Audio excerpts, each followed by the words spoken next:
তোর নাকি কি বলার আছে আমাকে? প্রিয়া বলছিল। তাড়াতাড়ি বলে ফেল, আমার কাছে বেশি সময় নেই। আর শোন, নেক্সট টাইম যদি আমাকে কিছু বলার হয় তাহলে আমাকেই বলি। প্রিয়ার কাছ থেকে যেন আমাকে কিছু শুনতে না হবে। বলে ফেল তাড়াতাড়ি। বলছিলাম যে কি বলবি আমি তাড়াতাড়ি বল না বলছিলাম হয়। যে আমি বটগাছটাকে খুব ভালোবাসি। কি? ঋতু, শোন না, আমি তোকেও খুব ভালোবাসি রে।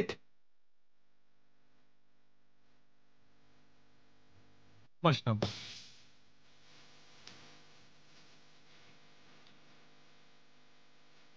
আমিও বট গাছ খুব ভালোবাসি।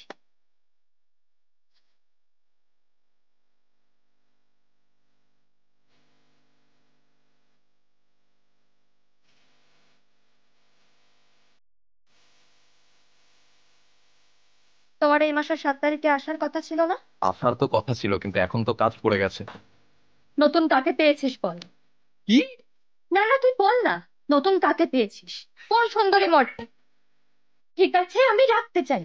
আচ্ছা, রাখো। তার মানে এতক্ষণ ধরে যা বললাম সব বেকার? তুমি তো বললে তুমি রাখতে চাও। তুমি কি চাও? আমি থাকতে চাই। তো সেটা বলো না। সেই যে আমি তোমার সঙ্গে আটকে পড়েছিলাম, এখনো তোমার সঙ্গে আটকেই রয়েছে। ঠিক আছে ঠিক আছে, আমি দেখা করতে চাই না। কেন? তোমার জীবনে কি অন্য কোনো ছেলে আছে? নাম কি? জিৎ। কি করে? ডিরেক্টর, কলকাতায় পরিচালনার কাজ করে। আমার কোনো আপত্তি নেই, কিন্তু 4 তারিখের মধ্যে আমার সাথে দেখা করতে হবে। আমি বোধহয় বাবাকে আর বেশি দিন আটকে রাখতে পারবো না গো। আর ছেলের বাড়ি থেকে বিয়ের প্রস্তাব দিতে আসছে। আমার ব্যাপারটা ভালো লাগছে না জি। ঋতু, তাহলে দেখা করিস না। তুমি যদি একটু সময় করে বাবার সাথে এসে আমাদের ব্যাপারটা নিয়ে একটু কথা বলো তাহলে খুব ভালো হয়। 2 বছর অনেক পরের কথা। তুমি যদি আজ তাড়াতাড়ি কাজ ছেড়ে বাড়ি ফিরতে পারো। শুটটা শেষ হবে না। আজ তো কোনোভাবেই আমি দেখা করতে পারবো না। কিরে, আসছে দেখা করতে? ও আসতে পারবে না। ও আসলে ওর কাজকে খুবই ভালোবাসে। দেখ না, দেখাই যদি করতে না আসে, তুই কি করে ভেবে নিচ্ছিস সারাটা জীবন তার সাথে কাটাবি? এখনো সময় আছে, ভেবে দেখ। ভেঙে পড়িস না মা, জিৎ ঠিক ফিরে আসবে।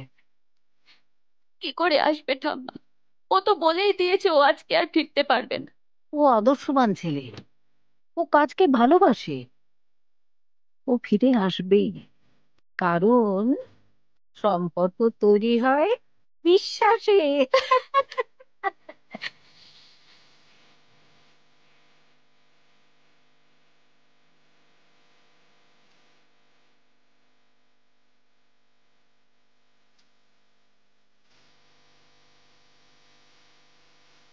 খুব মিস করেছি তোমায়। I love you. শ্বশুরমশাইয়ের সঙ্গে কথা বলতে এসেছি তো, কথা তো বলেই যাব। খুশি তো? হ্যাঁ, খুব খুশি।